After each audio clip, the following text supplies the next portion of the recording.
Bonjour à toutes et à tous, bienvenue dans cette nouvelle vidéo, j'espère que vous allez bien. Ça y est, on y est, on va parler de Captain America Brave New World. Donc d'ailleurs dans cette vidéo, je vous annonce un petit peu ce qui va se passer, c'est qu'on va avoir une partie sans spoiler et une partie spoiler. Et là, la partie spoiler, on va y aller, vraiment, on va parler surtout de la scène post-générique et tout, et du futur, bref, on parlera évidemment surtout du film. Mais bref, voilà, c'est de ça dont il est question aujourd'hui, de parler de ce nouveau film Captain America, donc Captain America 4, le 4ème opus. Mais bon, le début d'une nouvelle trilogie, en tout cas le début d'une nouvelle ère, donc avec Sam Wilson en tant que Captain America. Non, ce n'est plus Steve Rogers, puisque vous le savez, Steve Rogers est normalement décédé et en plus de ça a donné le bouclier de Captain America à Sam Wilson. Donc c'est bien Sam aujourd'hui, le nouveau Captain America. Ce film donc est réalisé par Julius Onah, qui est tout simplement inconnu au bataillon, mais qui a réalisé je crois un film Cloverfield mais qui n'avait pas pris. Voilà, après je ne le connais pas plus que ça, je vais pas vous mentir, et de toute façon qui le connaît. Encore une fois, c'est pas méchant mais c'est juste la vérité, en vrai. Julius Onah, si je vous dis ce nom, normalement ça vous dit absolument rien. Mais bref, donc déjà dans le film également on a donc au casting Harrison Ford qui rejoint l'univers en tant que Thaddeus Ross, donc le Red Hulk. On en parlera évidemment plus en profondeur, qui est d'ailleurs là pas très longtemps dans le film, hein, le Red Hulk. Voilà, si jamais vous allez le voir juste pour le Red Hulk, bah n'y allez pas alors, parce que vraiment il n'est pas là très longtemps. Je n'en dis pas plus bien entendu.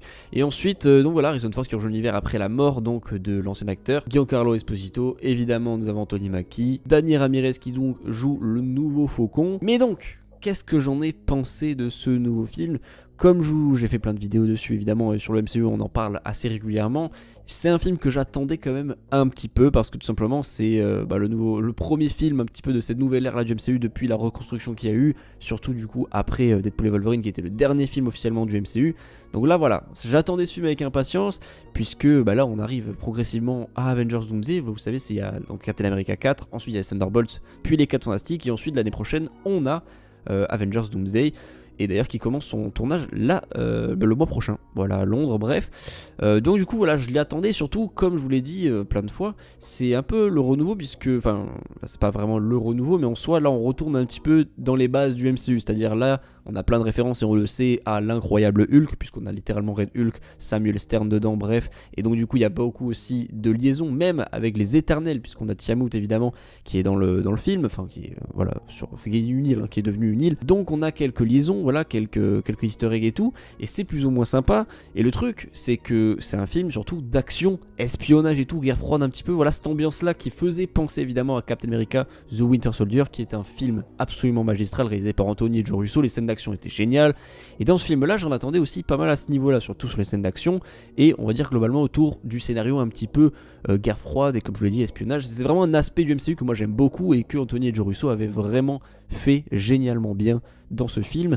Et donc Captain America Brave New World, et bien écoutez, j'ai passé un bon moment. Voilà, je dirais pas que c'est le meilleur film du MCU, loin de là, vraiment très loin de là. C'est pas le pire non plus, on est vraiment au milieu, je trouve, vraiment du classement du MCU, parce qu'on est sur un film qui est excessivement oubliable quand même, je pense, parce que même du côté du Red Hulk, j'ai été un petit peu déçu de son temps d'apparition, on va dire. Par contre, voilà, les scènes d'action sont vraiment bonnes. Alors on n'est pas au niveau de Captain America The Winter Soldier, pas du tout.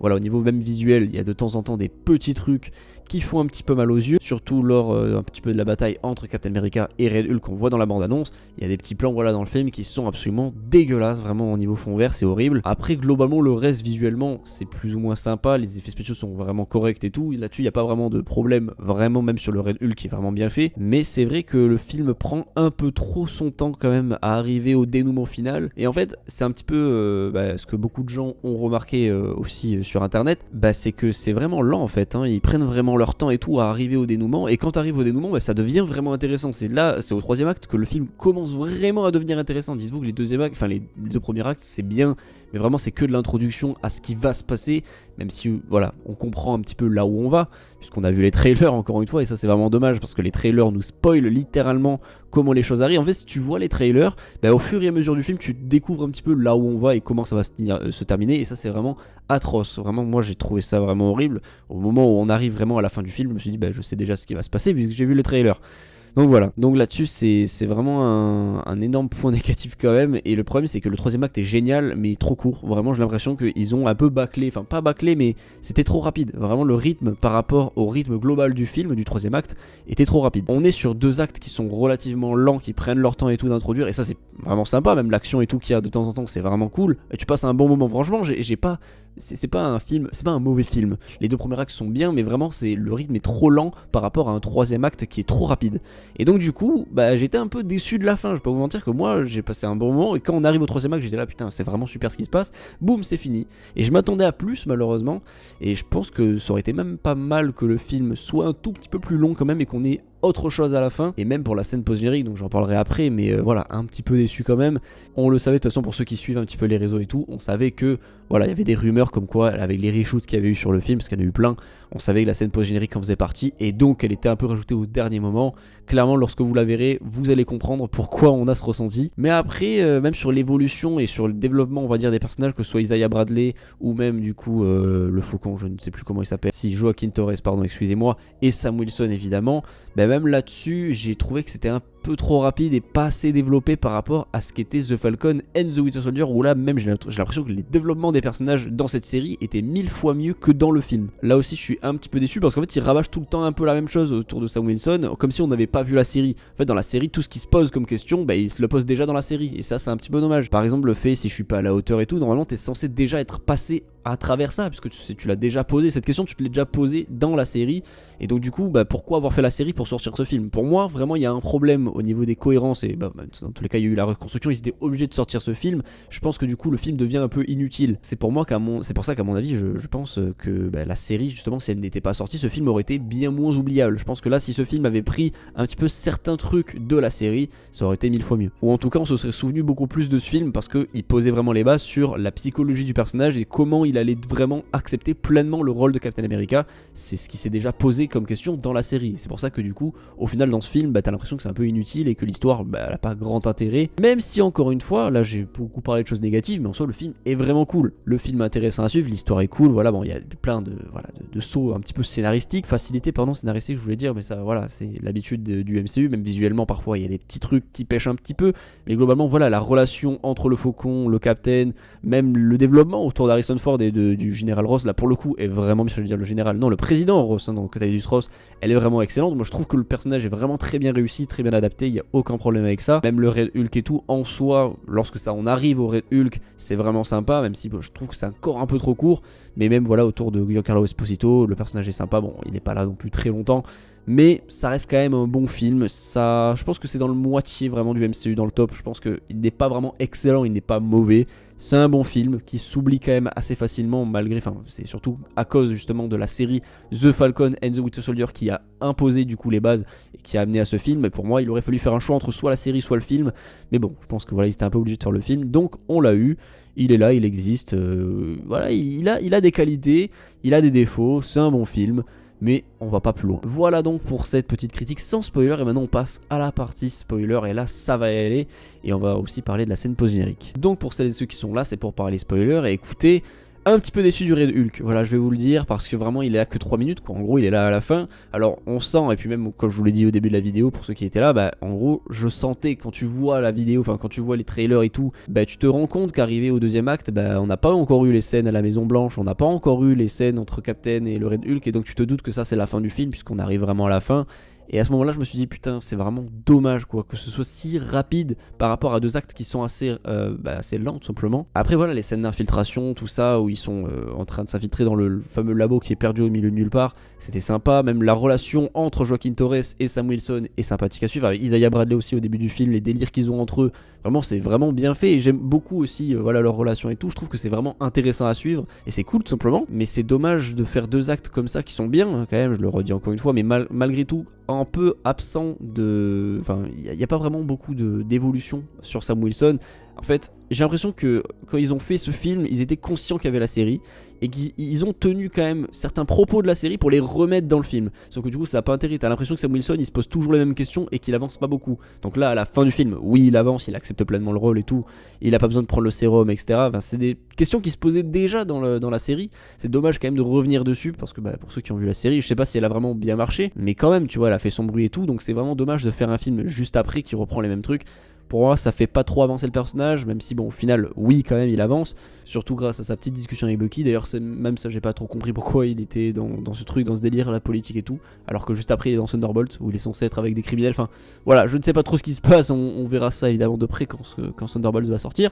Mais même ça, donc la discussion qu'il avait eue avec Bucky, c'était sympa, c'était intéressant. Petit caméo sympa, voilà, il a tapé dans l'œil de la Black Widow qui a 110 ans de moins que lui. Enfin, pas 110 ans, puisqu'il a 110 ans, mais bref, vous avez compris. Après, concernant Samuel Stern, j'en ai pas parlé en sans spoiler évidemment pour pas trop spoiler tout simplement, mais même ce méchant là du coup, je suis aussi un peu déçu parce qu'à part faire transformer le président, il a pas fait grand chose. Enfin, il a voulu faire déclencher une guerre entre le Japon et les États-Unis. Justement, je pense que ça aurait été bien pour le film que ça dure un peu les premiers actes qui sont un peu trop lents à mon avis et qui prennent vraiment leur temps. Après, c'est pas vraiment une mauvaise chose, mais c'est vrai que par rapport au troisième acte qui est trop rapide, ça fait un peu tâche. Là-dessus, un peu déçu, voilà, au niveau du concept un peu de guerre froide et tout, c'est un truc que j'attendais pas mal.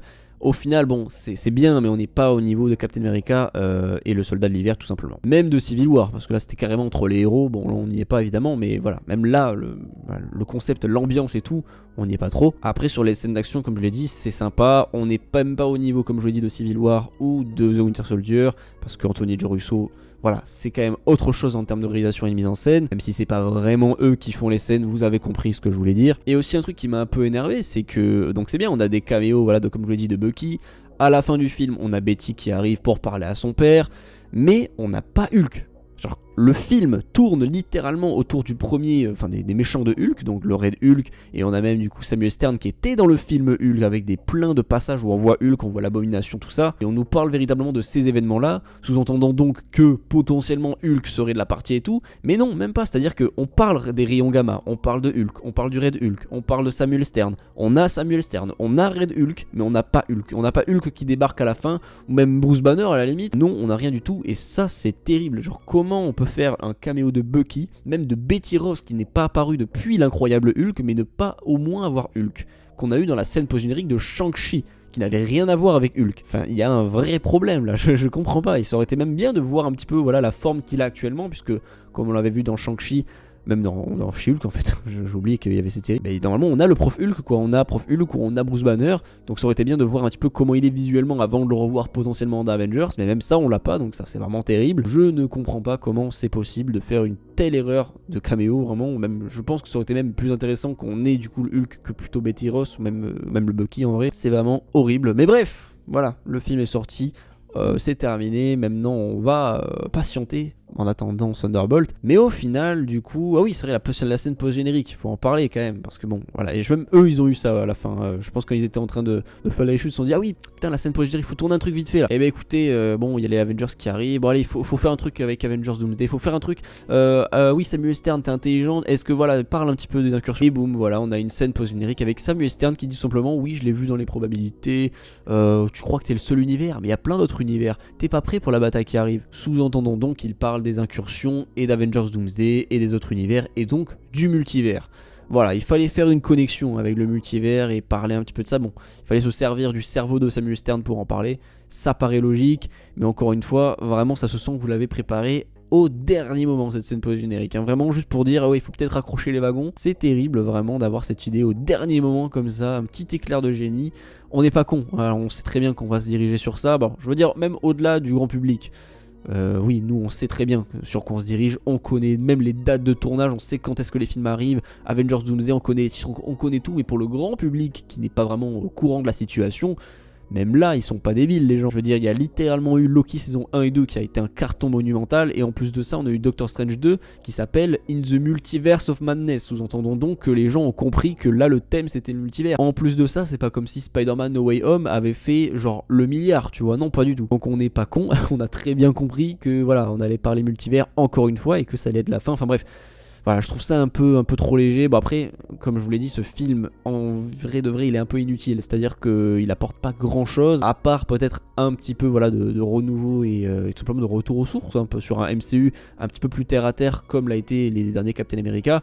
C'est sympa, mais en vrai, il n'est pas ultra utile, surtout par rapport au développement de Sam Wilson, parce qu'il y a déjà eu une série sur ça. Donc voilà, et en plus, comme je vous l'ai dit, certains thèmes moraux, voilà, certaines thématiques sont revenus dans ce film, alors qu'il était déjà abordé dans la série. Voilà, il y a des petits trucs comme ça qui me font un peu titiller et qui malheureusement m'empêchent de mettre ce film haut dans le classement des meilleurs films du MCU. Il est clairement au milieu, il ne bougera pas je pense. Et puis voilà, qu'est-ce que vous, je vous dis, la scène post-générique en vrai elle est bien, mais bon voilà, c'est pas censé hyper grand monde, hein, je veux dire, voilà, tout le monde est au courant. Même si c'est sympa que voilà, on se dise, du coup Sam Wilson là, il est au courant que le président voulait récréer les Avengers, donc cette idée là, il l'a dans la tête, il va probablement recréer les Avengers, et en plus de ça, il sait avec du coup Samuel Stern qu'il y a des petits conflits multiversaux qui vont arriver, et donc multiversels, waouh, attendez, j'ai fait une faute de français. Enfin bref, vous avez compris, il y a des petits conflits avec le multivers qui arrivent, donc il sera un petit peu au courant de la situation, et ce sera un personnage important, et ça de toute façon, on le savait déjà, puisqu'il est tout simplement présent au casting de Avengers Doomsday. Donc maintenant on n'a plus qu'à patienter et on reverra donc Sam Wilson l'année prochaine dans Avengers. En attendant, Thunderbolt ça va sortir bientôt, on aura Daredevil Born Again aussi, enfin ça va être vraiment fantastique et je pense même que Thunderbolt peut être un meilleur film que Captain America. À voir, mais encore une fois, moi personnellement je suis un peu plus hypé. Bref, voilà, c'est tout pour cette vidéo. Je pense avoir fait un petit peu le tour. Et si j'ai manqué des trucs, n'hésitez pas à m'en faire part en commentaire. Et on débriefera ensemble, on fera d'autres vidéos de toute façon. Et puis voilà, tout simplement, j'ai plus grand chose à dire. Portez-vous bien, ciao.